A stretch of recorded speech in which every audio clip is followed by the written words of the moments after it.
En este momento continuamos con el doctor Serna, Daniel Serna, egresado de nuestra Universidad del Quindío y especialista de la Universidad de CES de Medellín, ginecobstetra. Ahorita nos va a presentar la revisión sobre el parto distóxico, ¿no? Bueno, bienvenido. Gracias. Vamos a mirar cómo enfocamos, cómo manejamos un trabajo de parto. Cuando ¿qué le atemoriza a uno de un trabajo de parto? Que un bebé vaya a ser un estado fetal no tranquilizador, que tengamos complicaciones. Entonces el deber mío es cómo yo averiguo que un bebé está bien y yo lo logro pilotar a lo largo de un trabajo de parto. Y eso es lo que vamos a ver acá. Vamos a mirar cómo a partir de un punto de vista clínico yo me voy a intentar, digamos, pasar por encima en caso donde yo tenga distocias de tipo dinámicas o de tipo mecánicas. Entonces, ¿qué es el parto distóxico? Es un parto que es dificultoso, se va a salir de los parámetros normales. La naturaleza está diseñada para que en más de un 80% de probabilidades todo el mundo sea exitoso. Ahí es donde está el éxito del taxista, del vigilante, del que nació un bebé en el bus. Me sale solo y señora, ¿usted cómo le pareció, cómo lo atendió? Y contará su historia magnífica. Nosotros estamos para otra partecita donde se empiezan a complicar. Cuando uno piensa en una distosia de tipo mecánica, yo pienso en dos cosas inmediatamente. Uno, un trabajo de parto que venimos vigilando y presenta una retención de hombros.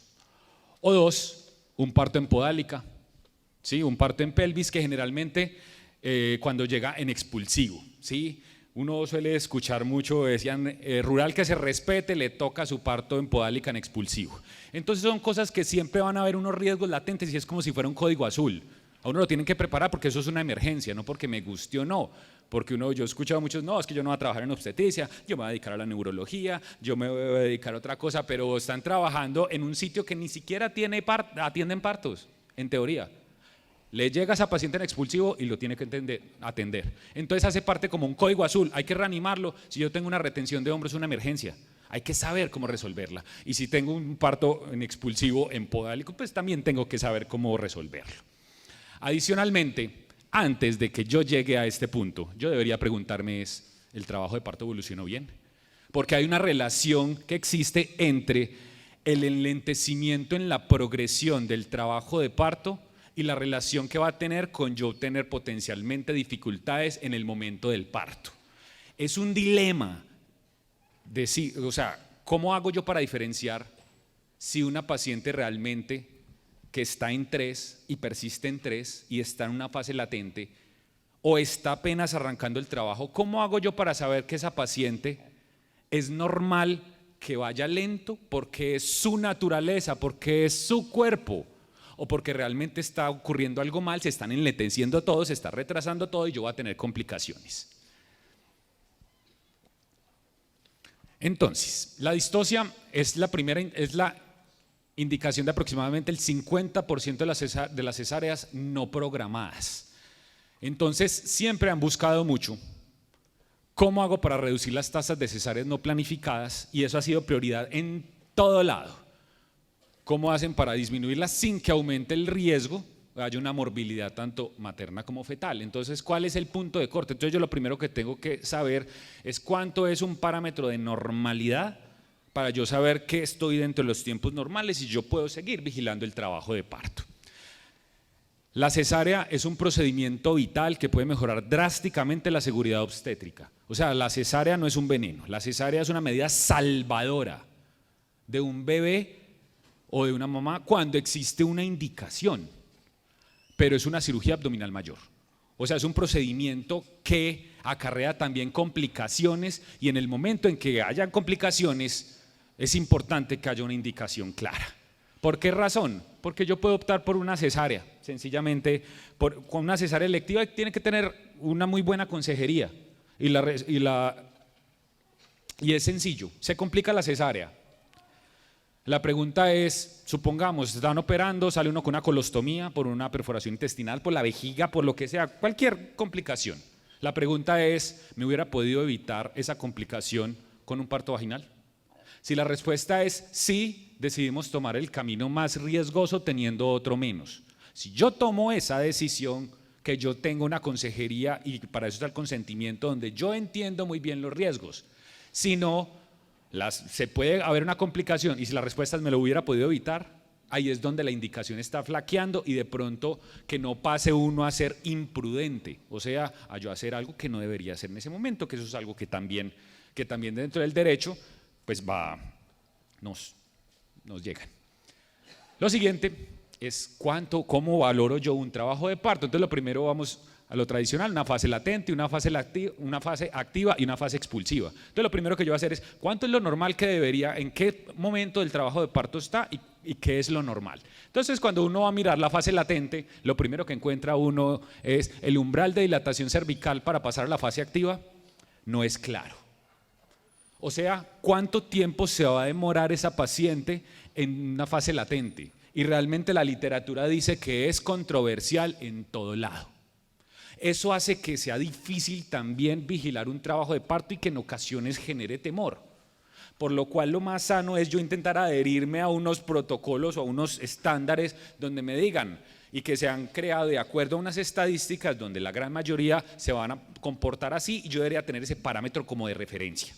Ahora, si se me sale de esos parámetros, no significa que es como una regla de A me lleva a B y entonces tiene que ser cesárea, ¿no? Ahí habrán otras que habrá que manejar porque eso, digamos, son recomendaciones poblacionales, pero yo tengo una paciente que se individualiza, ¿sí? Verifico cómo va toda la progresión, está descendiendo, se están cabalgando los huesos del cráneo, está dentro de los tiempos normales, el líquido está claro, hay muchas cosas adicionales que se deben valorar más allá de solamente el tiempo.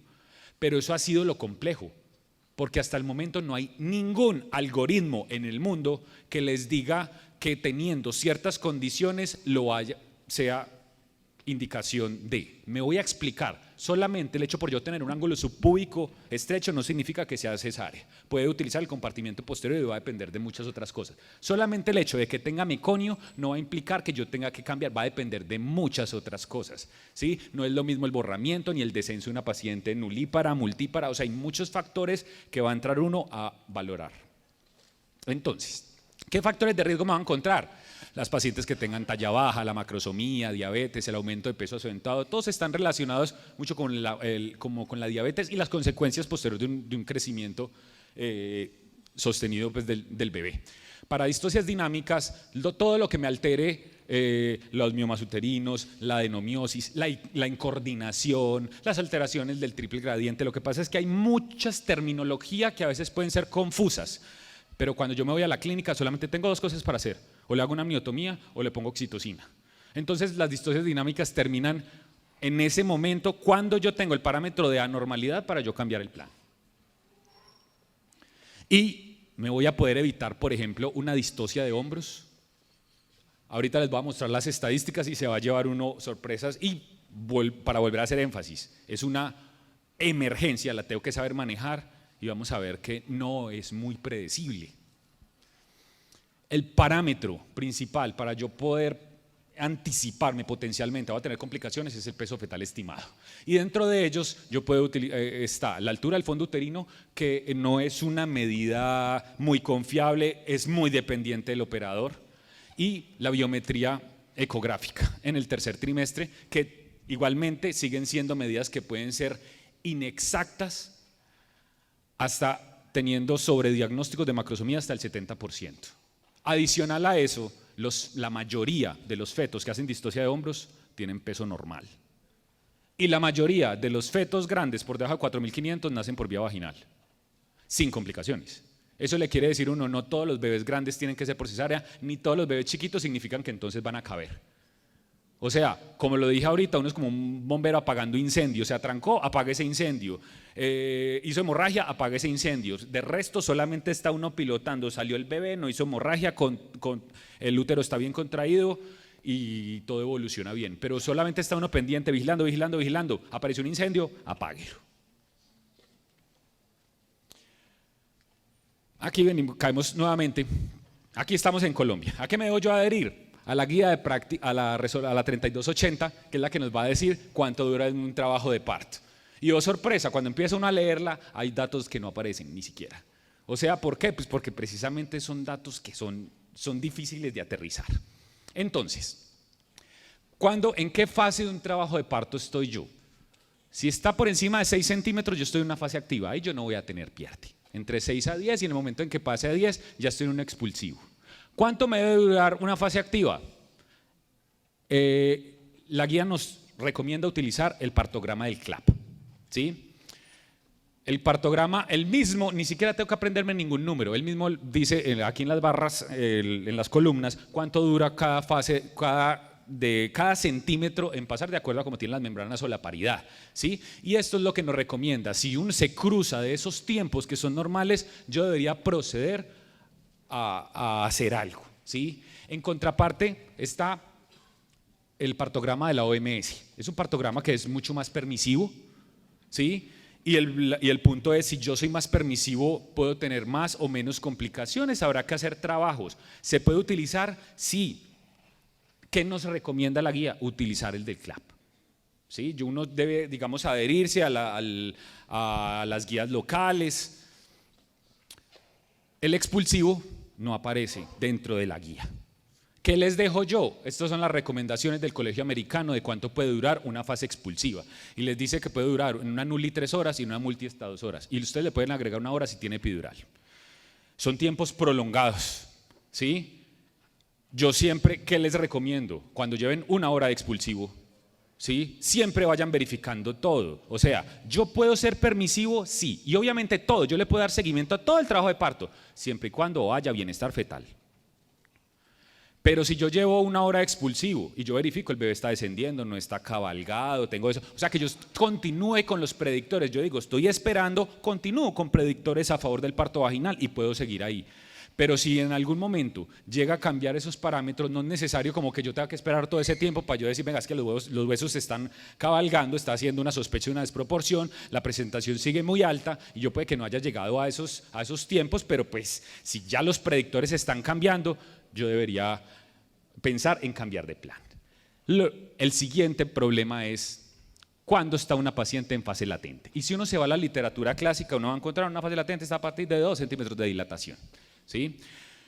Entonces, puede estar en 2, en 3, pero el punto es, antes de esto, ¿cuándo hospitalizo yo una paciente? Porque es fundamental no realizar hospitalizaciones tempranas. Las hospitalizaciones tempranas terminan aumentando la ansiedad de todos. Primero de la paciente, porque si una fase latente ¿cuánto dura una fase latente? Les voy a dejar lo que recomienda el Colegio Americano, la COC también, porque tampoco está estipulado propiamente en la guía. ¿Cuánto puede durar? Entre 18 y 20 horas en una paciente nulípara y alrededor de 12 horas en una paciente multípara. Pero antes de eso, no los hospitalicen. Aumenta la ansiedad, la paciente empieza, imaginen, esperando 18 horas, ahí uno sabe que está dentro de los tiempos normales y los familiares afuera, lleva todo el día acá y no ha nacido. Lo van a dejar morir. Precisamente entonces empieza a desesperar adentro la paciente, se desespera afuera y después lo desesperan a uno. Cuando la paciente llama al familiar, el familiar está berraco allá afuera y uno está pensando por qué la hospitalizaron tempranamente. Precisamente le aumenta la ansiedad y secundario a que le aumente la ansiedad, aumenta el intervencionismo del médico. Entonces aumentan los partos instrumentados y las cesáreas. Entonces el mensaje es, asegúrese bien cuando va a ingresar una paciente. Si todo está normal, mínimo con dilatación 4 centímetros. Obviamente hay otras indicaciones de ingresarla, si la paciente tiene ruptura de membrana, si tiene sangrado vaginal, si el bebé está mal, si la mamá, o sea, con cosas pues, mientras todo esté normal, no las hospitalicen antes de 4 centímetros. Si yo me adhiero a todo esto, implícitamente me estoy ahorrando las distocias dinámicas. Yo puedo tener cantidades de terminologías y las encuentra uno. Disfunción uterina hipotónica, contracciones uterinas descoordinadas, contracciones uterinas ineficientes, inercia uterina. Cuando uno va a buscar definiciones propiamente, son confusas. Entonces hay que unificar como criterios. Entonces, de acuerdo a eso, si yo voy vigilando, si estoy dentro de los tiempos normales, vigilo a una paciente cuando ya está en fase activa cada 30 minutos con auscultación intermitente, ¿sí? Y cuando está en fase expulsiva a partir de los 5 minutos, ¿sí? Si yo estoy dentro de los tiempos normales y todo está evolucionando normal, yo no tengo por qué salirme y darle chance a una paciente que evolucione, ¿sí? Y lo que hablábamos ahorita y escuchábamos, parto humanizado, que yo siempre he dicho, la literatura trae muchas cosas del parto humanizado, como que no le ponga oxitocina si no es necesario, no le haga amniotomía si no es necesario, permítale la vía oral, dieta líquida clara, no es necesario dejarla pegada a un catéter porque le va a limitar la movilidad. O sea, hay muchas cosas que ya se hacen, lo que pasa es que no sé por qué se van abandonando. Entonces, la amniotomía es un procedimiento que tiene unos riesgos, ¿sí? O colocar la oxitocina. Estas son las dos alternativas que yo tengo para corregir una distocia dinámica. Pero ¿cuándo debería yo tener una distocia dinámica? Si yo me estoy saliendo de los tiempos normales del trabajo de parto.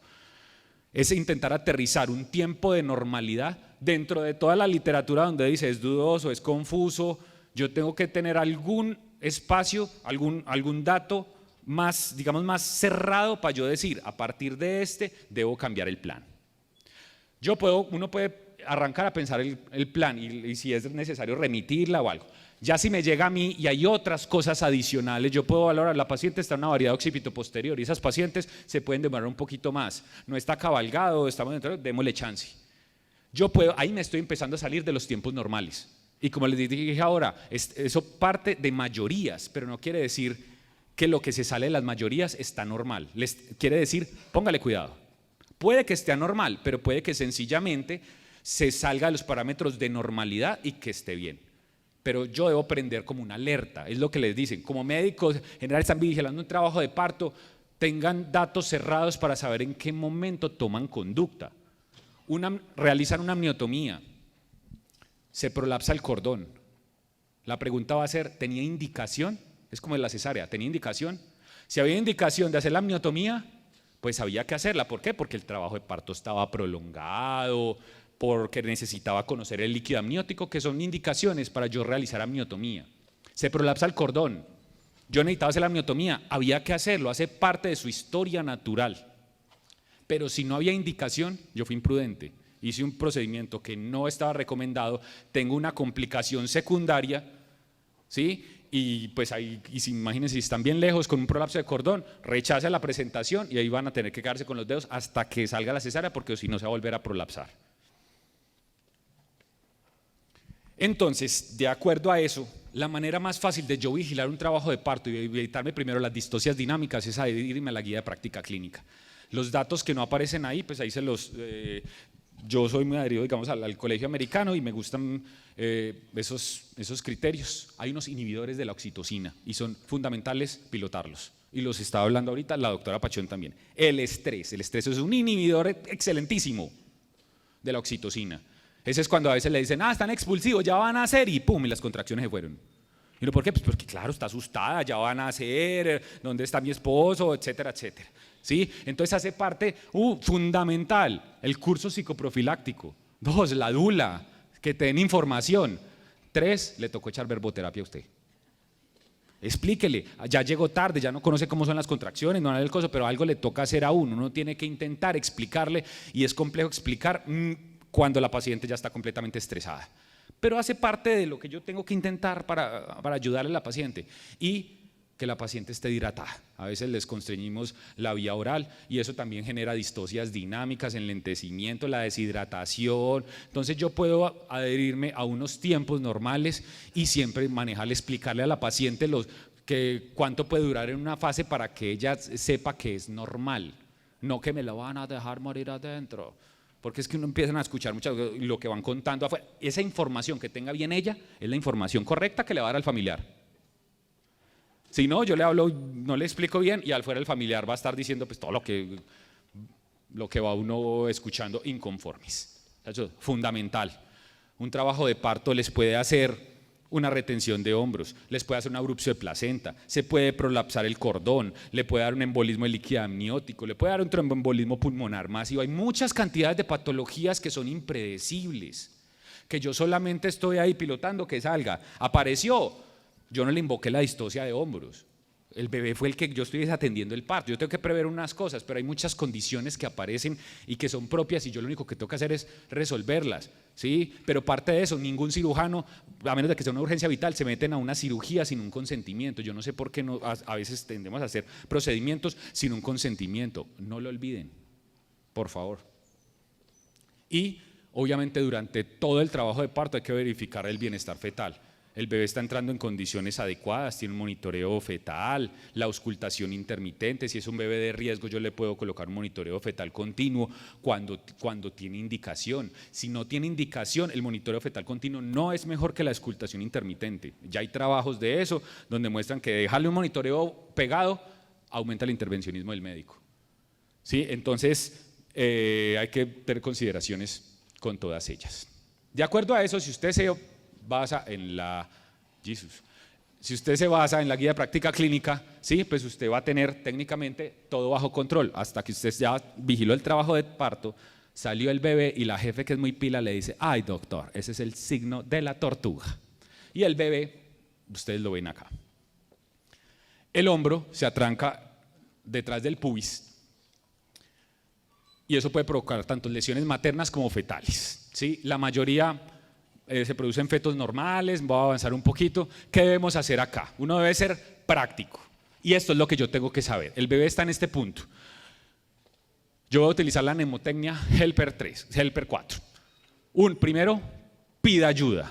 Sí, ya me tiene otro médico que lo asista, tiene alguien que le vaya y empiece a tomar los tiempos. Técnicamente uno tiene 60 segundos, después de eso dice usted ya tiene una retención de hombros, pero no quiere decir que si el bebé no ha salido antes de usted no pueda empezar a hacer maniobras. De hecho, vamos a ver maniobra de McRoberts y yo muchas veces hasta la paciente apenas va a parir y ya le está uno facilitando, digamos ciertos procesos. Lo primero que yo tengo que hacer, y la gran mayoría se van a resolver con las maniobras de primer nivel, y son: levántele las piernas, o sea, flexiónele y haga presión suprapúbica. Esa presión suprapúbica se llaman maniobra de McRoberts y maniobra de Masanti. Rubin es como no lo haga propiamente sobre el hombro, sino como hacia el lado donde está el dorso y empújelo lateral. O sea, si el bebé está trancado en este eje, lo que dice es empújelo del dorso, de la espalda, para que él gire un poquito y lo logre desimpactar de ese punto. La episiotomía no es rutinaria. Si usted la requiere porque vaya a hacer o maniobras, ¿sí? Y que usted vaya a requerir más espacio, pero rutinariamente no. Si de acuerdo a estas no le mejora, porque la gran mayoría le van a mejorar solamente con levantarle las piernas y hacerle presión suprapúbica. Si no, vamos a entrar en 4. Remover el hombro posterior, que les voy a recomendar dejarlo para después. ¿En aras de qué? De intentar hacerlo menos invasivo a lo más invasivo. Y yo ahí voy a tener, para remover el hombro posterior, se le debe introducir el dedo en la fosa axilar y traccionarlo. Riesgos del hombro, dislocarlos, la clavícula, fracturas de húmero. Entonces, para yo hacer maniobras invasivas, por eso les recomiendo esta, déjenla ahí y ya les voy a explicar.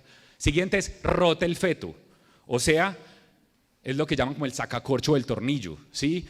Woods le dice: póngalo en el dorso, en la espalda y empújelo. Y Rubin 2 le dice: póngalo en el contralateral y va a girar en el mismo sentido. Entonces es intentar rotar el feto, y si no rota el feto, esta es la maniobra en el mismo sentido, y si no rota el feto, rota a la paciente. O sea que yo tengo 4 maniobras que puedo tener muy a la mano. Levántele las piernas, hágale presión suprapúbica, rote al feto, y si no rota el feto, rote a la paciente y repítalos. La probabilidad de que no salga un bebé después de que usted pase todas esas maniobras es muy baja. Tiene que ser un bebé muy grande.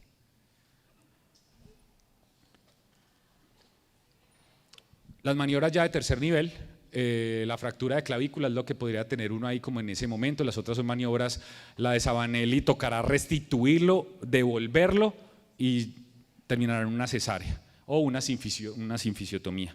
Son procedimientos que son de riesgos, pero vean que no es complejo. Si yo tengo una distocia de hombros, yo tengo que pensar 4 cosas: levanten las piernas, presión suprapúbica, rote el feto, rote la paciente. Repítalos todos. 4 conceptos. Y lo otro es un parto en pelvis que llega en expulsivo. Lo primero es, y suena como inverosímil, pero primero es: tranquilícese. Y les voy a explicar por qué. Lo primero es, yo a veces les digo como que lo primero que usted necesita hacer en un parto podálico es: no haga nada. No haga nada, no lo jale. Es lo peor que pueden hacer porque el bebé se defleja, ¿sí? Y se defleja los brazos y ahí sí van a tener problemas, ¿sí? Entonces lo primero es, acuérdese de eso. Parto en podálica, tranquilícese, no lo jale. Y usted lo va a dejar salir solito hasta que le ve el abdomen y ahí le saca un poquito el cordón. Y lo sigue dejando salir solito, o sea, sosténgalo pues, tampoco lo va a dejar ahí colgando. Lo sostiene, ¿sí? Y él sigue saliendo solito. Hasta que visualiza las escápulas. Vean, ya salió casi todo. Y maniobra de Rojas, extraer los brazos. Lo jala hacia abajo y hacia un lado. Eso va a hacer que le exponga el hombro. Y con el dedo en el pliegue antecubital puede traccionar el hombro anterior y lo gira y hace lo mismo con el bebé, con el hombro contralateral. Y lo último es extraer la cabeza. Yo tengo maniobra de Brach, que es cogerlo aquí como un sanduchito y para arriba hacia el abdomen, ¿sí? La más fácil me parece a mí es hacer esta. ¿Por qué razón? Porque yo tengo al bebé cogido por la parte de abajo, también los dedos, hay dos maneras que encuentran. Uno es colocarlos sobre el maxilar superior los dos dedos o introducirlo en la boca. Ojo con la mandíbula, pues que no se la van a dislocar, por eso puede ser más fácil, pero pues uno se puede guiar con la cavidad bucal y eso va a hacer que yo lo traccione para mantenerlo deflejado, o sea, intentar evitarme lo que ocurriría si yo lo jalo. Si yo tengo un parto en podálica, yo tengo que hacer esto, no lo jale, déjelo salir solo, hágale una asa de cordón, después, espéreme. No lo jale, hágale el asa de cordón, déjelo salir solo, se le saca los hombros y después le saca la cabeza tirándolo hacia la mamá, ya sea con la maniobra de Brach, que es el sanduchito, ¿sí? O de esta manera, traccionándolo ahí y siempre la pelvis va al abdomen de la madre, o sea, como si fuera contacto piel a piel. Igual, pues sale y va a ir a contacto piel a piel. Obviamente, sí.